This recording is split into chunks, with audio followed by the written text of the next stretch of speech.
Now, for months, senior Trump officials have focused on minors who cross the U.S. southern border alone under former President Joe Biden.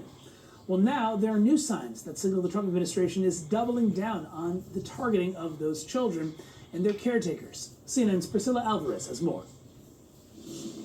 The Trump administration has been hyper-focused on migrant children who cross the U.S. southern border alone, especially during the Biden administration. And over the course of the last several months, the Trump administration has launched multiple efforts and operations to, they say, locate these unaccompanied children and, in some cases, arrest the people caring for them, who are typically parents or guardians.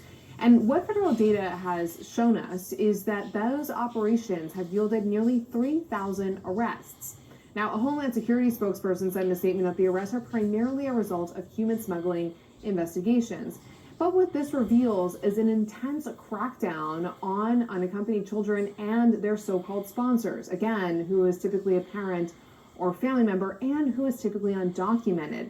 It also hits at the reality, which is that unaccompanied children are often having to pay to cross the U.S. southern border as any adult would who is doing so. And these unaccompanied minors, as they're known, are fleeing deteriorating or dangerous conditions in their origin country. So this creates a population of people who are undocumented in the United States, and that the Trump administration knows where they are located.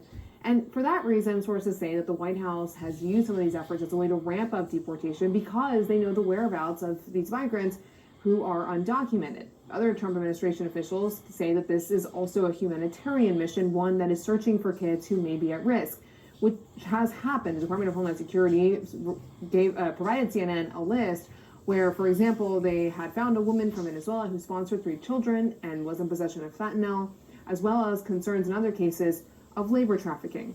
Now, a Health and Human Services official told us the following: unless we put our foot down and say that we're not going to accept this as a nation, that we don't want kids smuggled across the border, it's going to continue unless there's a punishment for it.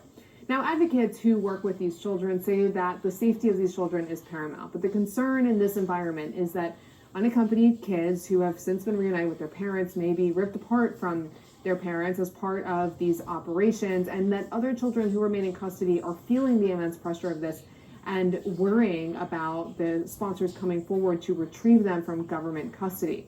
The Trump administration, for its part, is continuing to build on its effort, expecting to put up a call center for leads, as well as this week starting an operation in Florida, where they are partnering with local authorities to conduct welfare checks of these children.